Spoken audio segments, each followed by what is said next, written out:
Hello everyone, welcome back to our YouTube channel किताबों की पाठशाला। सो फ्रेंड, आज हम करने वाले हैं अध्याय 7 समकालीन विश्व में सुरक्षा पॉलिटिकल साइंस की क्वेश्चन बैंक का सॉल्यूशन। इससे पहले इस सॉल्यूशन को देखने से पहले मैं आपको बता दूं कि हमने क्लास 12th की पॉलिटिकल साइंस की क्वेश्चन बैंक के सारे चैप्टर्स का सॉल्यूशन अब तक प्रोवाइड कर दिया है। अब ये इस पॉलिटिकल साइंस की क्वेश्चन बैंक का लास्ट वीडियो है। उसके बाद हमारी पूरी की पूरी क्वेश्चन बैंक कंप्लीट हो जाएंगी। तो ये सारे जो वीडियो हमने आपको बना कर दिए हैं, ओके, वो आपको कहाँ मिलेंगे? तो वो आपको हमारे टेलीग्राम चैनल पर मिल जाएंगे। तो आप हमारा टेलीग्राम चैनल ज्वाइन कर लीजिए। उसका लिंक मैं आपको डिस्क्रिप्शन बॉक्स में प्रोवाइड कर दूंगी। और उसके साथ साथ जो हमारा मॉडल क्वेश्चन पेपर आया है उसका सॉल्यूशन भी मैं आपको देने वाली हूँ। तो आप ज़रूर से टेलीग्राम चैनल को ज्वाइन कीजिए। चलिए इसका सॉल्यूशन शुरू करते हैं। अध्याय 7 समकालीन विश्व में सुरक्षा।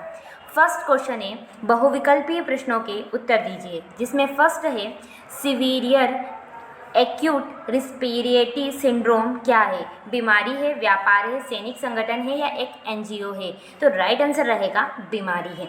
सेकेंड है अबोला है। जो अबोला है वो क्या है? एक वायरस है, बैक्टीरिया है, संस्था है या देश है? तो फ्रेंड इसका भी राइट आंसर रहेगा एक वायरस है। उसके बाद अगला क्वेश्चन है, मेड काऊ बीमारी का अत्यधिक प्रभाव था, कहाँ देखने को मिला था? भारत, चाइना, जापान या ब्रिटेन? तो राइट आंसर रहेगा ब्रिटेन में।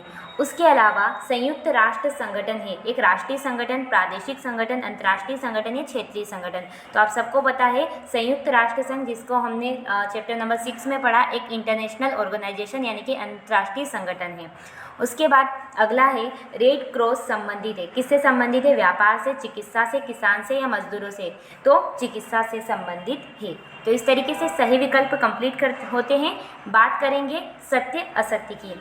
फर्स्ट है भारत पाकिस्तान युद्ध 1965 में हुआ था, तो जी हाँ, इसका क्या आएगा? सत्य। उसके बाद पंडित जवाहरलाल नेहरू देश के राष्ट्रपिता थे, तो जी नहीं, वो तो प्रधानमंत्री थे, तो इसका आएगा असत्य। उसके बाद आतंकवाद एक वैश्विक खतरा है, तो जी हाँ, इसका क्या आएगा? इसका आएगा सत्य। ओके। उसके बाद सुरक्षा का अर्थ है खतरों से मुक्त होना, तो जी हाँ, इसका अर्थ है सत्य, तो इसका राइट आंसर रहेगा सत्य। उसके बाद युद्ध में नुकसान होता है सैनिक एवं जान माल का, तो जी हाँ, ये भी क्या है? सत्य, तो इसका भी आएगा सत्य। तो आई होप हमारे सत्य सत्य कंप्लीट हो चुके हैं। अब बात करते हैं खाली स्थानों की पूर्ति की। सबसे पहला प्रश्न है, एंटी बैलिस्टिक मिसाइल संधि हुई थी, कब हुई थी? तो ये हुई थी 1972 में, तो 1972 इसके स्थान पर आएगा। उसके बाद 11 सितंबर 2001 को अमेरिका पर हमला हुआ था। कहाँ पर हुआ था? अमेरिका के वर्ल्ड ट्रेड सेंटर पर। ओके, वर्ल्ड ट्रेड सेंटर पर, तो रिक्त स्थान के स्थान पर आएगा वर्ल्ड ट्रेड सेंटर। चलिए अगला क्वेश्चन है, भारत में प्रथम परमाणु परीक्षण हुआ था, कब हुआ था? तो 1974 में, यानी कि 1974 में, ये इसका राइट आंसर है। उसके बाद रासायनिक हथियार संधि हुई थी। रासायनिक हथियार संधि है वो कब हुई थी? तो हुई थी 1995 यानी कि 1995 में। उसके बाद मानवता की सुरक्षा का व्यापक अर्थ है, क्या अर्थ है? अभाव और राइट आंसर क्या रहेगा? अभाव और भय से मुक्ति। आप रिक्त स्थान के स्थान पे क्या लिखेंगे? अभाव और भय से मुक्ति। ठीक है, तो ये हमारा आंसर रहेगा। इस तरीके से रिक्त स्थान की पूर्ति भी होती है। अब बात करते हैं, एक शब्द में उत्तर दीजिए कि सुरक्षा क्या है। तो सुरक्षा का आप क्या आंसर देंगे? जैसा कि आप स्क्रीन पर देख सकते हैं, हानि से बचाव की क्रिया और व्यवस्था। ओके, ये इसका आंसर है। उसके बाद अगला क्वेश्चन है हमारे सामने, निशस्त्रीकरण क्या है? तो इसका भी आंसर आप स्क्रीन पर देख सकते हैं, हथियारों के अस्तित्व और उनकी प्रकृति से उत्पन्न खतरों को समाप्त व नियंत्रित करना क्या कहलाता है? निशस्त्रीकरण, यानी कि कम से कम हथियारों का इस्तेमाल करना या हथियारों के इस्तेमाल पर, शस्त्रों के इस्तेमाल पर रोक लगाना। ओके, चलिए अगला क्वेश्चन है, वैश्विक तपोवृद्धि से क्या तात्पर्य है? जो वैश्विक तापमान बढ़ रहा है उससे क्या मतलब है? उसका मतलब ये है, जैसा कि आप स्क्रीन पर देख सकते हैं, ग्रीन हाउस प्रभाव में वृद्धि, ग्लोबल वार्मिंग क्रिया से पृथ्वी के तापमान में औसतन वृद्धि, इसी को क्या कहते हैं? वैश्विक तपोवृद्धि, यानी कि विश्व के तापमान में वृद्धि। तो इसका स्क्रीनशॉट ले लीजिए। चलिए बढ़ते हैं अगले क्वेश्चन की तरफ। अगला है, वैश्विक सुरक्षा क्या है? वैश्विक सुरक्षा का क्या मतलब है? तो जैसा कि आप स्क्रीन पर देख सकते हैं, जिसका प्रत्येक घटक राज्य यह स्वीकार करता है कि किसी एक राज्य की सुरक्षा सभी की चिंता का विषय है, तो उसे कहते हैं वैश्विक सुरक्षा। ओके, उसके बाद अगला क्वेश्चन है, आत्मसमर्पण से क्या तात्पर्य है? आत्मसमर्पण का क्या मतलब है? तो आत्मसमर्पण का मतलब है अपने आप को सौंपना, या फिर युद्ध की भाषा में कहें तो हथियार डाल देना। ओके, तो इस तरीके से हमारे एक शब्द में उत्तर कंप्लीट होते हैं। अब बढ़ते हैं सही जोड़ियों की तरफ, तो इनको देख लेते हैं। सही जोड़ी बनाइए, सूची अ और सूची ब, इनको मिलाते हैं। देखो, सबसे फर्स्ट है युद्ध, प्राकृतिक आपदाएं व राजनीतिक उत्पादन से देश छोड़ना क्या कहलाता है? शरणार्थी। क्या कहलाता है? शरणार्थी। चलो, उसके बाद निशस्त्रीकरण का क्या मतलब है? अस्त्र शस्त्र की समाप्ति। उसके बाद हथियार नियंत्रण से मतलब क्या है? हथियार अधिग्रहण को नियंत्रित करना। उसके बाद संयुक्त राष्ट्र संघ, तो ये किससे संबंधित है? सुरक्षा परिषद से। उसके बाद अपनी मर्जी से स्वदेश छोड़ना, यानी कि अपना देश छोड़ना क्या कहलाता है? अप्रवासी। तो ये इसके सही जोड़ी के आंसर रहे। अब उसके बाद अगला है हमारे सामने लघुत्तरीय प्रश्न। सबसे फर्स्ट है रासायनिक हथियार संधि 1992 क्या है? यानी कि रासायनिक हथियार जो संधि हुई थी उसके बारे में हमें बताना है। तो चलिए इसके आंसर को देख लेते हैं। सो फ्रेंड, जैसा कि आप स्क्रीन पर देख सकते हैं, यह रासायनिक हथियारों पर प्रतिबंध लगाने और निर्धारित समय के भीतर उनके विनाश की आवश्यकता वाली एक बहुपक्षीय संधि है। इस कन्वेंशन का मसौदा सितंबर 1992 में तैयार किया गया था। यानी कि 1992 की रासायनिक संधि क्या है? तो ये संधि ऐसी है जिसमें कहा गया था कि जितने भी रासायनिक विपन से रासायनिक हथियार है उन पर प्रतिबंध लगाई जाएगी और कुछ समय के बाद उनका विनाश किया जाएगा, उन्हें डिस्ट्रॉय कर दिया जाएगा। तो ये संधि को ही रासायनिक 1992 की संधि कहते हैं, क्योंकि ये सितंबर 1992 में इसका कन्वेंशन हुआ था। तो ये इसका आंसर होने वाला है। जल्दी से आप इसका स्क्रीनशॉट ले लीजिए। फिर बढ़ते हैं अगले क्वेश्चन की तरफ। सो फ्रेंड, हमारा अब अगला प्रश्न है, मानवता की सुरक्षा का क्या अर्थ है? जो मानवता की सुरक्षा है उसका क्या मीनिंग है, ये हमें देखना है। तो चलिए इसके आंसर को भी देख लेते हैं। जैसा कि आप स्क्रीन पर देख सकते हैं, मानवता की सुरक्षा का अर्थ है लोगों के अधिकारों, उनकी सुरक्षा, यहाँ तक कि उनके जीवन के लिए व्यापक खतरों से मुक्ति होना। जितने भी उनके जीवन के खतरों से मुक्ति हो जाना, उनके अधिकारों की सुरक्षा होना, ये सब क्या कहलाता है? मानवता की सुरक्षा कहलाता है। तो ये इसका आंसर है। जल्दी से इसका स्क्रीनशॉट ले लीजिए। चलिए बढ़ते हैं क्वेश्चन बैंक की तरफ। सो फ्रेंड, अब हमारा अगला है प्रश्न क्रमांक 3, ग्लोबल वार्मिंग क्या है? तो आप सबको पता है, छठी से आप पढ़ते आ रहे होंगे, लेकिन एक बार फिर हम देख लेते हैं इसके आंसर को। चलिए क्वेश्चन बैंक की तरफ। देखिए, वायुमंडल में ग्रीन हाउस गैसों जैसे कि मीथेन हुई, कार्बन डाइऑक्साइड हुई, क्लोरोफ्लोरोकार्बन हुई, इनके बढ़ने के कारण क्या होता है? जो पृथ्वी का औसतन तापमान है उसमें काफ़ी बढ़ोतरी हो जाती है और इसी को बोलते हैं ग्लोबल वार्मिंग। इसकी वजह से क्या होता है? जलवायु परिवर्तन भी हो जाता है। तो ग्लोबल वार्मिंग क्या है? जो हाई तापमान की गैसें होती है, मीथेन, कार्बन डाइऑक्साइड, क्लोरोफ्लोरोकार्बन, इनमें जब बढ़ोतरी हो जाती है इनकी, तो उसको होते हैं ग्लोबल वार्मिंग। तो चलिए ये इसका पूरा आंसर, स्क्रीनशॉट ले लीजिए। फिर बढ़ते हैं क्वेश्चन बैंक की तरफ। चलिए अब अगला प्रश्न है हमारा प्रश्न क्रमांक 4, मानवाधिकार क्या है? मानवाधिकार किसे कहते हैं? तो चलिए इसके आंसर को भी देख लेते हैं। देखिए, मानव अधिकार यानी कि ह्यूमन राइट्स वे नैतिक सिद्धांत है जो मानव व्यवहार से संबंधित कुछ निश्चित मानक स्थापित करता है। ये मानव अधिकार स्थानीय तथा अंतर्राष्ट्रीय कानूनों द्वारा नियमित रूप से रक्षित होते हैं। ये अधिकार प्राय ऐसे आधारभूत अधिकार है जिन्हें प्राय न छीने जाने योग्य माना जाता है, और यह भी माना जाता है कि ये अधिकार किसी व्यक्ति के जन्मजात अधिकार है। मानव अधिकार मानव को दिए गए ऐसे अधिकार जो उनके विकास के लिए सहायक होते हैं, वो आधारभूत अधिकार होते हैं और उन्हें जन्मजात मिलते हैं, और इनकी रक्षा कौन करता है? अंतर्राष्ट्रीय कानून और मानव अधिकार करता है। ओके, तो ये इसका आंसर है कि मानव अधिकार यानी कि ह्यूमन राइट्स क्या है। तो इसका भी आप स्क्रीनशॉट ले लीजिए। फिर बढ़ते हैं अगले क्वेश्चन की तरफ। सो फ्रेंड, अब हमारा प्रश्न क्रमांक 6 का लास्ट क्वेश्चन है, एड्स क्या है? तो एड्स एक बीमारी है, मतलब सो फ्रेंड, आप स्क्रीन पर देख सकते हैं, एड्स एक तरह का संक्रामक यानी कि एक से दूसरे को और दूसरे से तीसरे को फैलने वाला एक गंभीर बीमारी है। एड्स का जो पूरा नाम है वो है acquired immuno deficiency syndrome. Okay, और यह एक तरीके से वायरस से फैलता है, यानी कि एक विषाणु है जिसका नाम है HIV। तो ये है एड्स, जो कि एक संक्रामक रोग है जो एक से दूसरे को फैलता है। तो आप इसका स्क्रीनशॉट ले लीजिए। चलिए बढ़ते हैं क्वेश्चन बैंक की तरफ। सो फ्रेंड, इस तरीके से प्रश्न क्रमांक 6 कंप्लीट हो गया है। अब देखेंगे प्रश्न क्रमांक 7 को, जिसमें सबसे फर्स्ट है परमाणु अप्रसार संधि को समझाइए। परमाणु अप्रसार संधि क्या होती है? तो चलिए इसके आंसर को देखते हैं। जैसा कि आप स्क्रीन पर देख सकते हैं, परमाणु अप्रसार संधि को NPT यानी कि NPT शॉर्ट में NPT कहा जाता है। इसका उद्देश्य क्या है? विश्व भर में परमाणु हथियारों के प्रसार को रोकने के साथ साथ परमाणु परीक्षण पर अंकुश लगाना। 1 जुलाई 1968 से इस समझौते पर हस्ताक्षर होना शुरू हो गए हैं। अभी इस संधि पर हस्ताक्षर कर चुके देशों की संख्या 190 है, जिसमें 5 के पास नाभिकीय हथियार हैं। ये देश है अमेरिका, ब्रिटेन, फ्रांस, रूस और चाइना। सिर्फ 5 संप्रभुत्वता संपन्न देश इसके सदस्य नहीं है। वो कौन से? भारत, इजराइल, पाकिस्तान, सूडान और उत्तरी कोरिया। NPT के तहत भारत को परमाणु संपन्न देश की मान्यता नहीं दी गई है, जो इसके दोहरे मापदंड को प्रदर्शित करती है। कहने का मतलब ये है कि जो परमाणु अप्रसार संधि है उसमें भारत शामिल नहीं है। इस संधि का प्रस्ताव कहाँ से रखा गया था? तो आयरलैंड से रखा गया था। सबसे पहले इस पर हस्ताक्षर फिनलैंड ने किए थे। इस संधि के तहत परमाणु शक्ति संपन्न राष्ट्र उसे भी माना जाता है। किसको? फिनलैंड को, जिसने 1 जनवरी 1967 से पहले परमाणु हथियारों का निर्माण व प्रशिक्षण कर लिया था। इस आधार पर ही भारत को यह दर्जा अंतर्राष्ट्रीय स्तर पर नहीं प्राप्त हुआ, क्योंकि भारत ने जो परमाणु परीक्षण किया था वो 1974 में किया था।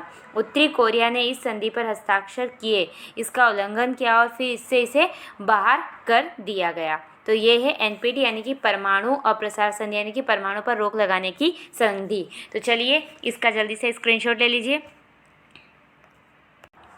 सो फ्रेंड, अब हमारे सामने अगला प्रश्न है, सार्वभौमिक मानवाधिकारों की व्याख्या कीजिए। सार्वभौमिक मानवाधिकार क्या होते हैं, कौन कौन से हैं, इनके बारे में हमें विवेचना करनी है, व्याख्या करनी है। तो चलिए इसके आंसर को भी देख लेते हैं।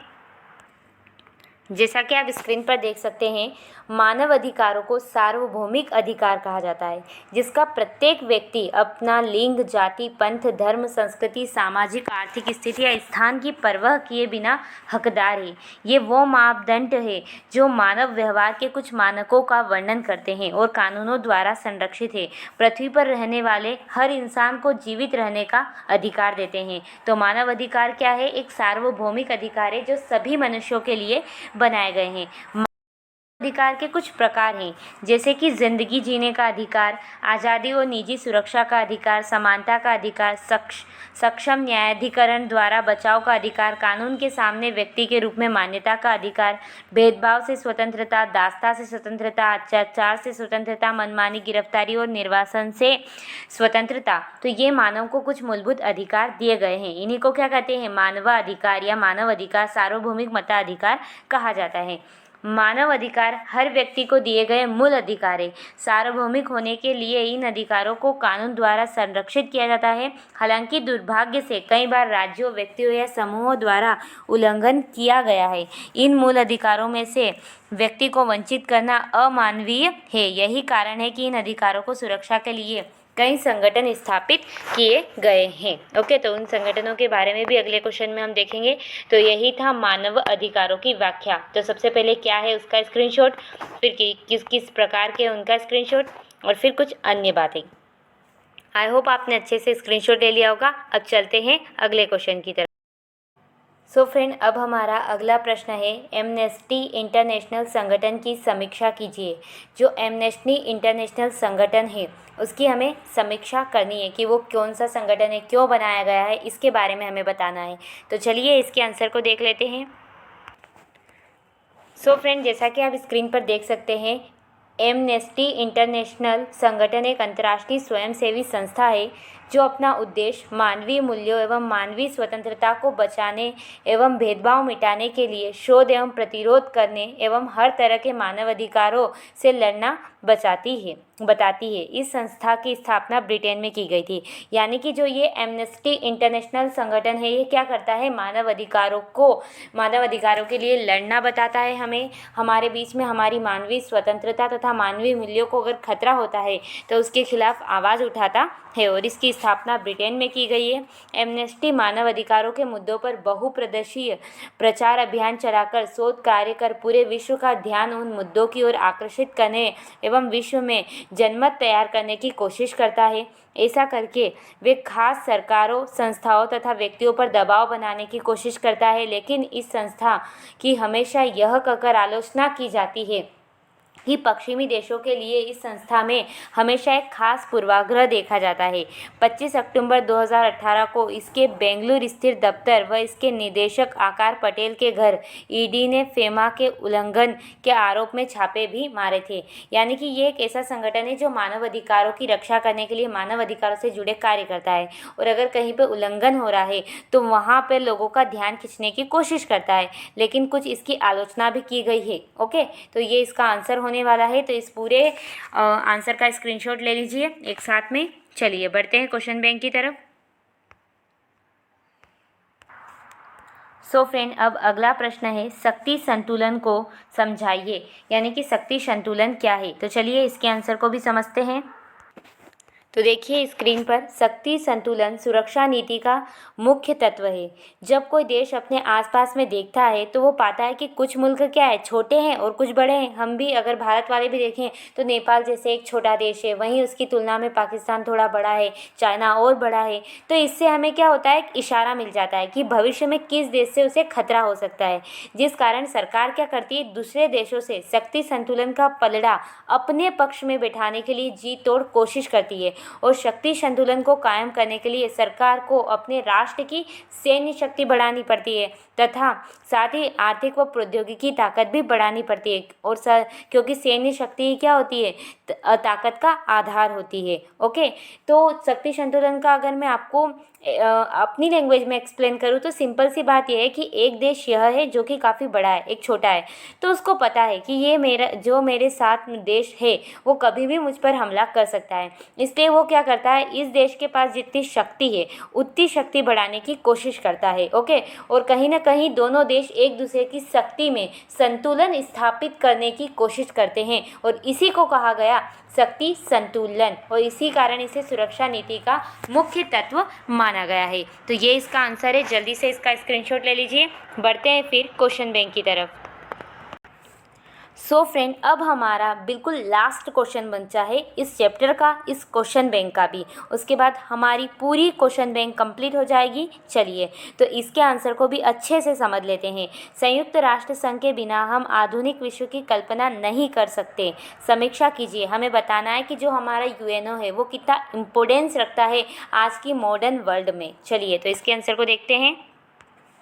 जैसा कि आप स्क्रीन पर देख सकते हैं, संयुक्त राष्ट्र की स्थापना प्रथम विश्व युद्ध की समाप्ति के बाद 24 अक्टूबर 1945 को हुई थी। शुरुआत में 51 देशों ने फ्रांसीसो अमेरिका में संयुक्त राष्ट्र संघ के चार्टर पर हस्ताक्षर किए थे तथा भारत भी मूल रूप से 51 देशों की श्रेणी में था। आज संयुक्त राष्ट्र संघ को स्थापित हुए 67 ईयर हो चुके हैं। वह सदस्य राष्ट्रों की संख्या 192 हो गई है। इन 67 वर्षों में संयुक्त राष्ट्र संघ ने विश्व शांति की स्थापना, मानव अधिकारों की रक्षा, रंग भेद को समाप्त करना, पूरे विश्व में महामारियों को रोकना, विश्व पर्यावरण की रक्षा, हथियारों की अंधाधुंध होड़ को कम करना, विभिन्न राष्ट्रों के आपसी मतभेद को मिटाना आदि उद्देश्यों में महत्वपूर्ण सफलता हासिल की है। संयुक्त राष्ट्र संघ के बिना आधुनिक विश्व की कल्पना करना बहुत मुश्किल है, क्योंकि संयुक्त राष्ट्र संघ को बनाए रखना वर्तमान में परम आवश्यक है। इसे आप इन निम्न बिंदुओं के माध्यम से समझ सकते हैं। तो यहाँ पर हमने बात की संयुक्त राष्ट्र संघ की स्थापना कब हुई, कौन कौन से देश शामिल है और वो क्या क्या कार्य करता है। अब हमें ये बताना है कि आधुनिक विश्व में उसका क्या महत्व है, तो इसे हम निम्न बिंदुओं से समझ सकते हैं।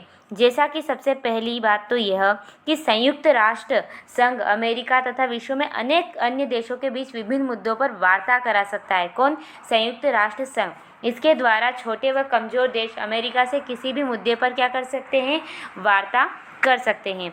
वर्तमान में कुछ देशों के पास परमाणु बम है, लेकिन बड़ी शक्तियों के प्रभाव की वजह से काफ़ी कुछ सीमा तक भयंकर हथियारों के निर्माण तथा रसायन एवं जैविक हथियारों का प्रयोग और निर्माण पर अंकुश लगाने में भी संयुक्त राष्ट्र संघ की काफ़ी सफलता मिली है। ओके, तो इतना इम्पोर्टेंस रखता है संयुक्त राष्ट्र संघ, वरना आज देश में कहीं ना कहीं थर्ड वर्ल्ड वॉर हो जाता संपूर्ण विश्व में। संयुक्त राष्ट्र संघ अंतर्राष्ट्रीय मुद्रा कोष तथा विश्व बैंक से पिछड़े एवं निर्धन देशों की मदद भी करता है। ऋण भुगतान, आपात परिस्थितियों में विभिन्न प्रकार की मदद दिलाने में सक्षम रहा है। अतः इसका अस्तित्व बना ही रहना आवश्यक है, यानी कि बहुत इम्पोर्टेंट है आज के मॉडर्न वर्ल्ड के लिए संयुक्त राष्ट्र संघ। वर्तमान परिस्थितियों में प्रत्येक देश पारस्परिक निर्भरता को समझने लगा है, यानी कि एक देश दूसरे पर निर्भर होने लगा है, जिससे आपसी निर्भरता लगातार बढ़ती जा रही है। इसके पीछे किसी न किसी रूप से क्या है, संयुक्त राष्ट्र संघ का ही हाथ है। कभी भी कोई भी देश पूर्ण नहीं होता है, उसे हमेशा समय समय पर दूसरे देश के सहयोग की ज़रूरत पड़ती है, फिर वह चाहे संयुक्त राज्य अमेरिका हो या फिर इंग्लैंड हो। तो इस तरीके से आज के टाइम पर संयुक्त राष्ट्र संघ की काफ़ी महत्वपूर्ण भूमिका है। तो ये इसका आंसर होने वाला है। यहाँ से यहाँ तक इसका स्क्रीनशॉट ले लीजिए। चलिए उसके बाद इन तीनों पॉइंट का स्क्रीनशॉट ले लीजिए और फिर लास्ट में इसका। चलिए बढ़ते हैं क्वेश्चन बैंक की तरफ। सो फ्रेंड, इस तरीके से हमारी पूरी क्वेश्चन बैंक कंप्लीट हो चुकी है। आई होप इन सारे वीडियो से आपकी हेल्प हुई होगी। प्लीज़ इन वीडियो को अपने फ्रेंड्स के साथ शेयर कर दीजिए ताकि उनकी भी हेल्प हो जाए, और वीडियो को लाइक कर दीजिए, हमारे चैनल को सब्सक्राइब कर दीजिए। Thanks for watching. धन्यवाद।